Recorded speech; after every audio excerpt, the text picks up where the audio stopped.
October 3, 1944, Rechlin, Germany, 1115 hours, Oberingenieur Franz Weber, 38, Luftwaffe technical specialist, activated the General Electric B-series turbocharger mounted on the test stand. The device spun to 22,000 revolutions per minute, exhaust gases from the test engine driving turbine blades that compressed intake air. Weber monitored instruments carefully. Boost pressure, turbine temperature, compressor efficiency. The numbers confirmed what Luftwaffe intelligence suspected but hadn't verified. This turbocharger allowed the Pratt & Whitney R2800 engine to maintain sea-level power output at 30,000 feet altitude. No German aircraft engine could match this high-altitude performance. Not because German engines were poorly designed, because German turbocharger technology lagged American development by 5 years or more. This single component, weighing less than 300 pounds, explained why American P-47 Thunderbolt fighters dominated at altitudes above 25,000 feet. It explained why Luftwaffe interceptors struggled to reach bomber formations flying at 30,000 feet. It explained high-altitude combat superiority American fighters enjoyed from 1943 onward. What Weber discovered testing this captured turbocharger would convince Luftwaffe engineers that Germany had fundamentally misunderstood turbocharger development priorities. Americans hadn't just built better turbochargers. They'd integrated turbocharging into aircraft design from the beginning, creating performance advantages Germany couldn't match through incremental improvements. By October 1944, the air war over Europe operated primarily above 20,000 feet. American bomber formations flew at 25,000 to 30,000 feet, forcing German interceptors to climb to extreme altitude. German fighters struggled at these altitudes. Engines lost power. Controls became sluggish. Pilots faced extreme cold and oxygen limitations. Meanwhile, American escort fighters operated comfortably at these altitudes, maintaining full performance. Aircraft engine power decreases with altitude because air density decreases. At 30,000 feet, air density is approximately 1/3 of sea level density. Without forced induction, engines lose roughly 2/3 of their power at this altitude. Superchargers, driven mechanically from the engine crankshaft, compress intake air to restore power. But mechanical superchargers consume significant engine power to operate, creating diminishing returns at extreme altitude. Turbochargers solve this problem elegantly. Instead of using engine power to drive the compressor, turbochargers use exhaust gas energy. Hot exhaust spins a turbine connected to a compressor. The engine's waste energy compresses intake air without consuming engine power. This allows engines to maintain power output at altitude without the parasitic losses mechanical superchargers create. The concept wasn't new. Turbochargers had been developed in the 1920s, but making them reliable at 30,000 feet in aircraft subjected to extreme temperature variations, vibration, and combat damage required decades of development. General Electric, working with the U.S. Army Air Corps, invested heavily in turbocharger development through the 1930s. By 1941, they developed reliable turbo supercharger systems integrated into fighter designs. The Republic P-47 Thunderbolt was designed from inception around the GE B-series turbocharger.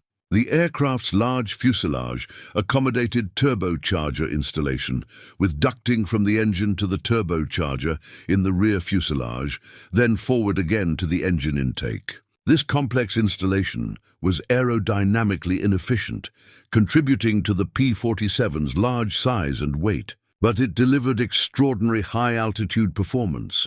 At 30,000 feet, the P-47D maintained approximately 2,000 horsepower, similar to sea-level power. This allowed speeds exceeding 420 miles per hour at altitude, where German fighters struggled to reach 350 miles per hour. The performance advantage was decisive. P-47s could outrun, outclimb, and outdive German interceptors at the altitudes where bomber escort occurred. German turbocharger development followed different trajectory. The Daimler-Benz DB603 engine had turbocharger variants tested in 1943-1944. The BMW 801 used in FW-190 fighters had turbocharger development programs. But these programs encountered persistent reliability problems. Turbines failed from thermal stress. Bearings seized from inadequate lubrication at altitude. Control systems couldn't maintain proper boost pressure across varying flight conditions. The fundamental problem was materials. Turbocharger turbines operate in exhaust streams exceeding 1,500 degrees Fahrenheit.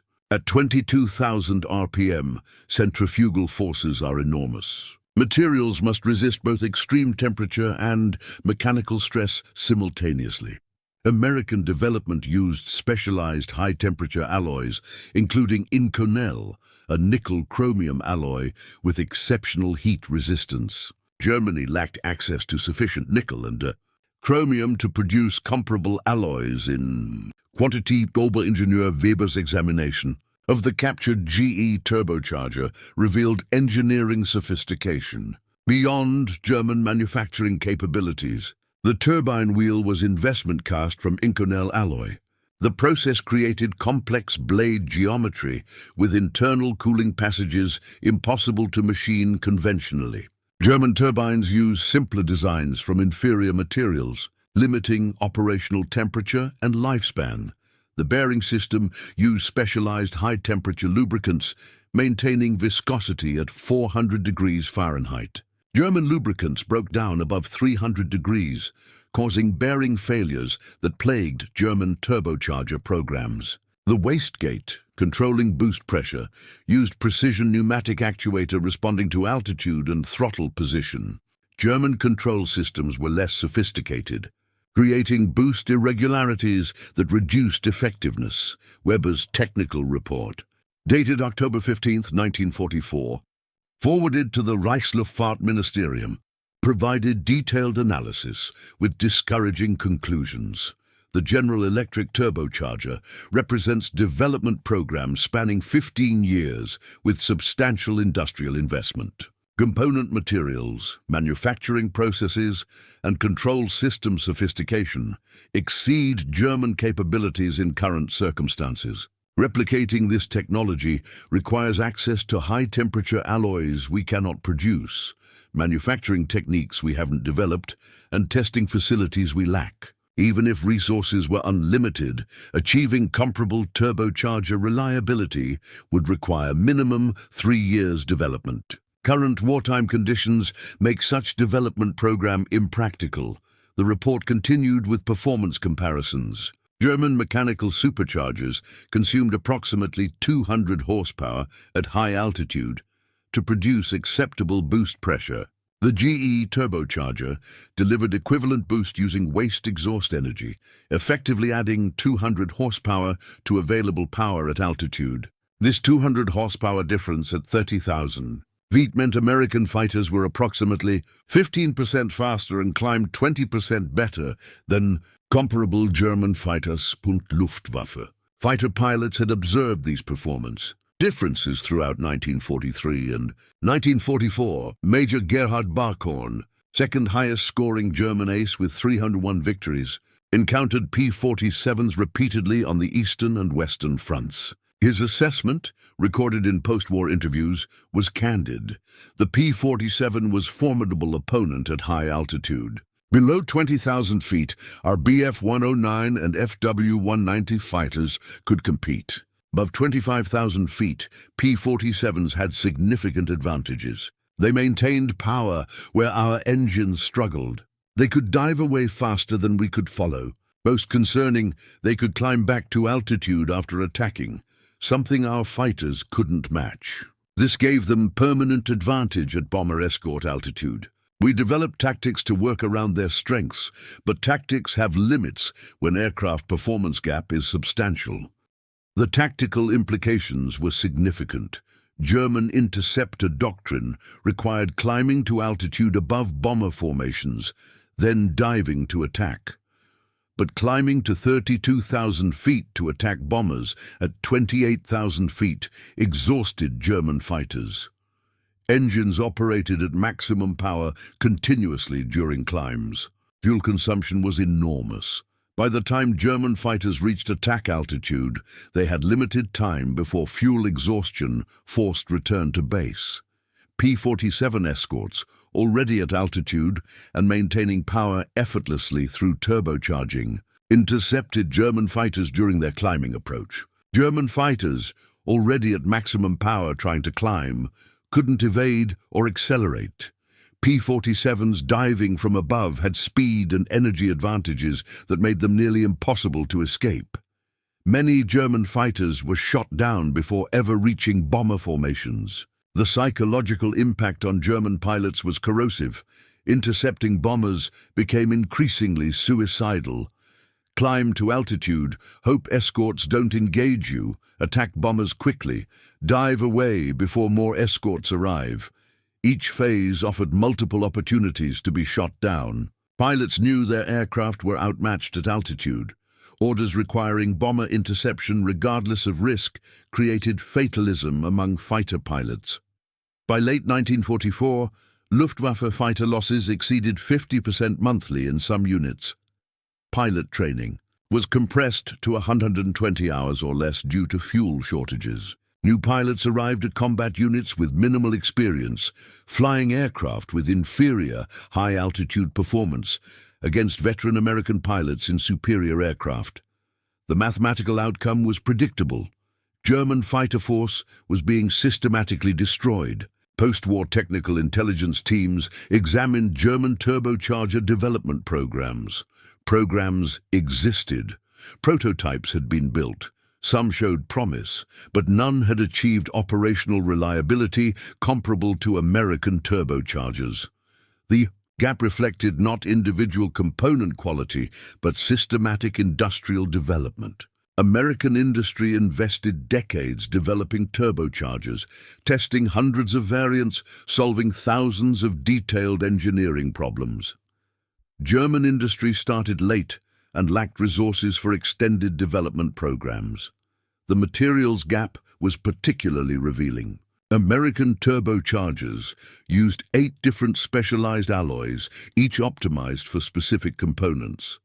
German turbochargers attempted to use 3 general-purpose alloys for all components. This compromise guaranteed inferior performance and reliability. But Germany lacked alloy production capacity to manufacture multiple specialized materials in sufficient quantity for turbocharger production. Today, turbocharging is standard in aircraft engines and automotive engines worldwide. The technology democratized, available in consumer vehicles. But in 1944, it was cutting-edge aerospace technology requiring industrial sophistication few nations possessed. America had it. Germany didn't. That difference meant American fighters dominated high-altitude combat throughout the war's latter half. At the National Museum of the United States Air Force, a cutaway P-47 Thunderbolt displays the GE turbocharger installation. The ducting complexity is visible. Exhaust exits the engine, travels 6 feet rearward to the turbocharger.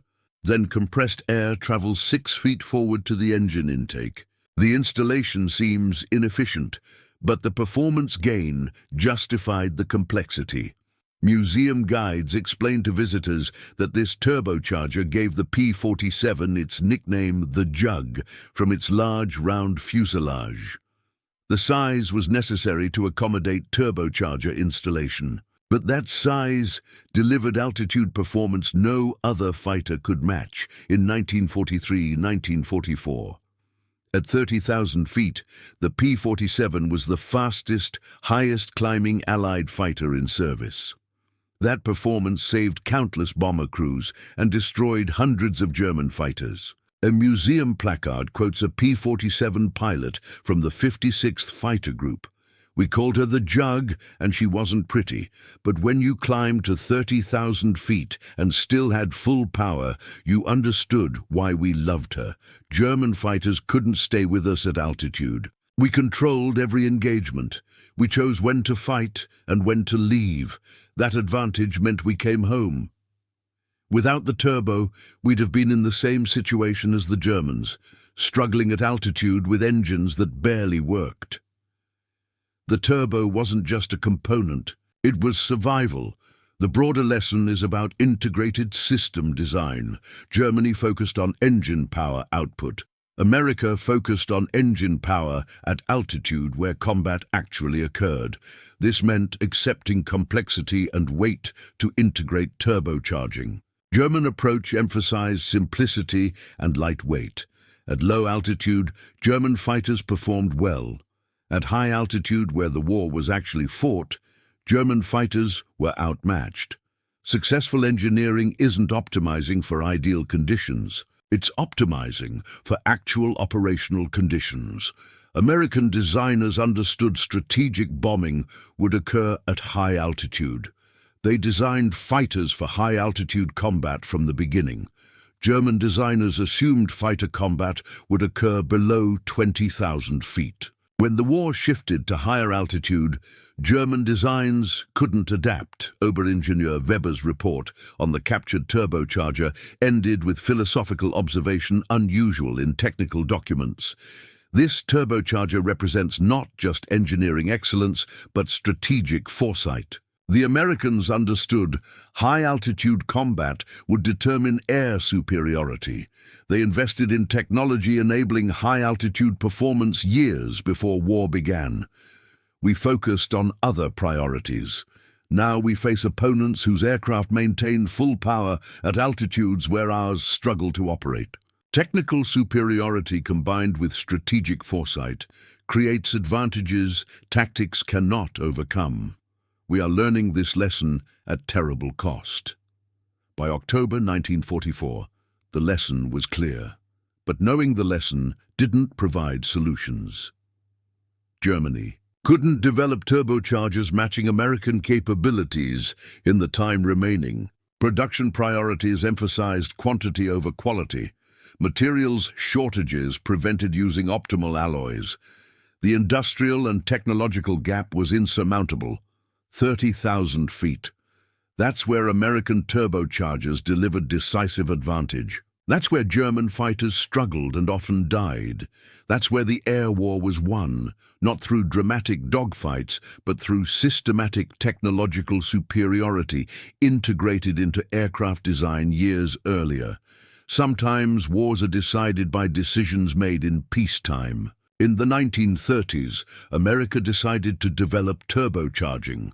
That decision delivered victory at 30,000 feet in 1944. By then, Germany's decisions couldn't be undone. The altitude advantage was permanent, and permanent advantages don't require genius tactics. They just require showing up and letting technology do its work.